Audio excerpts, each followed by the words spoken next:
Assalamualaikum warahmatullahi wabarakatuh. Perkenalkan, nama saya Vera Veriska dari kelas IPS 3, NIM akhir 0019. Di sini saya akan sedikit menjelaskan materi tentang ilmu hadis.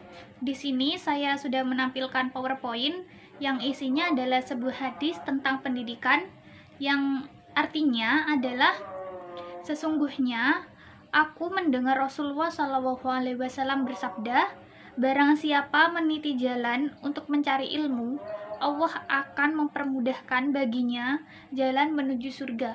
Para malaikat akan membentangkan sayapnya karena ridho kepada penuntut ilmu. Yang pertama yang akan kita cari adalah kata permulaan hadis atau isi matannya, di mana isi matan terdapat pada kata man salaka thoriqon yaltamisu fihi ilman sahallallahu lahu thoriqon ilal jannah wa innal malaikata latadau ajni hatta haridan litolibil ilmi. Yang kedua, kita akan mencari muhaddits atau penulis hadis. Di situ tertulis penulis hadisnya adalah hadis riwayat Ibnu Majah. Yang ketiga adalah sanad pertama dari hadis di atas. Di situ terdapat pada baris paling atas sendiri, yaitu an Abi Darda radhiyallahu anhu qala Rasulullah. Yang keempat adalah kita mencari jenis hadis. Jenis hadis di atas adalah termasuk jenis hadis qauliyah. Disebut hadis qauliyah karena hadis tersebut berasal dari sabda Rasulullah SAW. Kemudian pesan yang terkandung dalam hadis di atas adalah berarti kita berkewajiban untuk terus berusaha sekuat tenaga menggali ilmu Allah, mempelajari Al-Quran, mempelajari hadis-hadis Nabi Muhammad SAW. Dengan cara itulah Allah akan memudahkan jalan kita menuju ke surganya. Selanjutnya adalah syarat-syarat hadis sahih. Hadis sahih bisa dikatakan sahih apabila terdapat beberapa syarat yang akan saya sebutkan. Yang pertama adalah sanadnya bersambung. Yang dimaksud dengan sanad bersambung ialah setiap periwayat hadis dalam sanad hadis menerima riwayat hadis dari periwayat yang terdekat sebelumnya. Keadaan semacam itu terus berlangsung demikian sampai akhir sanad hadis. Yang kedua adalah perawinya bersifat adil. Tentang perawi yang bersifat adil ini ada banyak pandangan di kalangan para ulama hadis. Dan banyak pandangan ini sudah biasa dalam menetapkan suatu ketentuan. Yang ketiga adalah perawinya bersifat dabit. Dabit menurut bahasa mempunyai makna kokoh, yang kuat, yang hafal secara sempurna. Seorang perawi mempunyai daya ingat yang kuat dan sempurna terhadap hadis yang diriwayatkan. Yang keempat, terhindar dari syadz. Syadz di sini berarti hadis yang diriwayatkan tidak mengalami kerancuan atau terjadi sanksi dengan hadis yang diriwayatkan oleh orang lain yang tingkat adil dan dobitnya lebih tinggi. Yang kelima adalah terhindar dari ilat. Maksudnya adalah bahwa hadis yang bersangkutan terbebas dari cacat kesohihan, yakni hadis tersebut terbebas dari sifat-sifat samar yang membuatnya cacat. Meskipun secara kasat mata, hadis tersebut tidak menunjukkan adanya cacat. Pada PowerPoint di atas, saya sudah menampilkan hadis sahih, contoh hadis sahihnya. Kemudian adalah faktor-faktor penyebab munculnya hadis maudhu. Yang pertama adalah faktor politik. Faktor politik ini berawal dari pertentangan di antara umat Islam timbul setelah terjadinya pembunuhan terhadap Khalifah Utsman bin Affan oleh para pemberontakan dan kekhalifahan digantikan oleh Ali bin Abi Thalib, menyebabkan umat Islam pada masa itu terpecah belah menjadi beberapa golongan. seperti golongan yang ingin menuntut bela terhadap kematian Khalifah Utsman dan golongan yang mendukung kekhalifahan Ali atau Syiah. Kemudian adalah faktor kebencian dan permusuhan. Keberhasilan dakwah Islam menyebabkan masuknya pemeluk agama lain ke dalam Islam, namun ada di antara mereka yang masih menyimpan dendam dan sakit hati melihat kemajuan Islam. Mereka inilah yang kemudian membuat hadis-hadis maudhu atau hadis palsu. Kemudian ada faktor kebodohan. Ada golongan dari umat Islam yang suka beramal ibadah namun kurang memahami agama.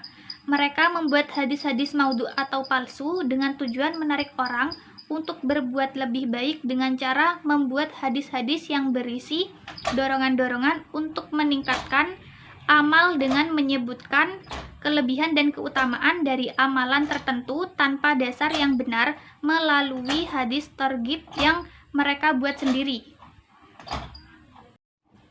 Selanjutnya adalah fanatisme yang keliru. Sikap sebagian penguasa Bani Umayyah yang cenderung fanatisme dan rasialis telah ikut mendorong kalangan Mawali untuk membuat hadis-hadis palsu sebagai upaya untuk mempersamakan mereka dengan orang-orang Arab. Selanjutnya ada faktor popularitas dan ekonomi. Sebagai tukang cerita yang ingin agar apa yang disampaikannya menarik perhatian orang, berusaha mengumpulkan orang dengan cara membuat hadis-hadis palsu yang membuat masyarakat suka dan tertarik kepada mereka, menggerakkan keinginan, juga memberikan harapan bagi mereka. Selanjutnya adalah biografi perawi hadis. Di sini saya akan memberikan sedikit biografi mengenai Imam Muslim. Nama lengkap beliau adalah Abu Husain Muslim bin Al-Hajjaj Al-Quraisy An-Naisaburi. Beliau dilahirkan di Naisabur pada tahun 204 Hijriah atau 820 Masehi, yaitu kota kecil yang terletak di negara Iran. Sejak kecil, beliau belajar hadis ke beberapa guru di berbagai negara, di antaranya adalah Hijaz, Syam, Irak, dan lain-lain. Beliau seseorang yang sangat berhati-hati, teguh pendirian, wara, dan makrifah. Buku yang ia tulis adalah Sahih Muslim, berisikan 4.000 hadis yang merupakan hasil penyeleksian dari 12.000 hadis yang dihitung secara berulang.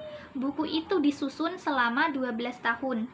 Para ulama berpendapat bahwa kedua Sahih Muslim dan Sahih Al-Bukhari merupakan kitab yang paling sahih setelah Al-Quran.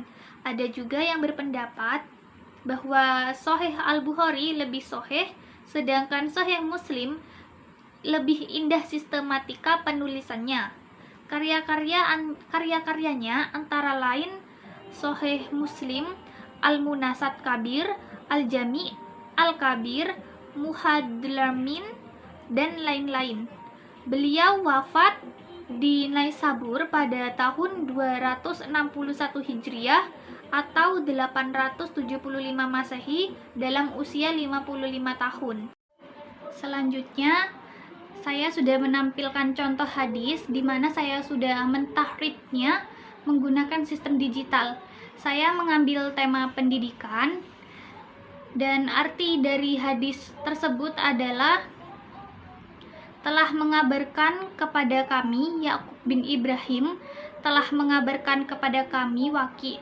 Dia berkata, Sufyan berkata, aku tidak mengetahui suatu amalan yang lebih utama daripada mencari ilmu dan menjaganya.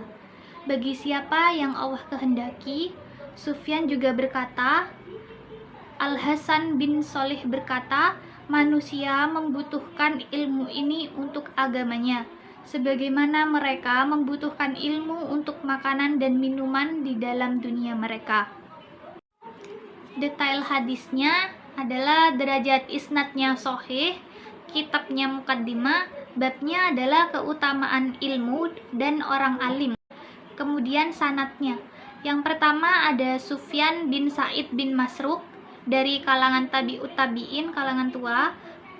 Kunyahnya Abu Abdullah, negeri hidupnya di Kufah, tahun wafatnya yaitu tahun 161 Hijriah. Di situ saya juga sudah memberikan sebuah gambar, yaitu gambar grafik, di mana itu adalah grafik jumlah hadis yang diriwayatkan oleh Sufyan bin Sa'id bin Masruq. Sanad yang kedua adalah Waqi bin Al-Jarrah bin Malih dari kalangan tabi'in atau kalangan biasa. Kunyahnya Abu Sufyan, negeri hidupnya di Kufah, tahun wafatnya 196 Hijriah. Di situ juga saya sudah memberikan gambar grafik jumlah hadis yang diriwayatkan oleh Waqi bin Al-Jarrah bin Malih. Yang ketiga ada Yakub bin Ibrahim bin Katsir dari kalangan tabi'ul atba, kalangan tua. Kunyahnya Abu Yusuf, negeri hidupnya di Baghdad, tahun wafatnya 252 Hijriah. Saya juga sudah memberikan gambar grafik juga jumlah hadis yang diriwayatkan oleh Yakub bin Ibrahim bin Katsir. Cukup sekian penjelasan dari saya. Mohon maaf apabila ada salah kata atau ada salah makna dari penjelasan yang saya sampaikan. Terima kasih atas perhatiannya dan wassalamualaikum warahmatullahi wabarakatuh.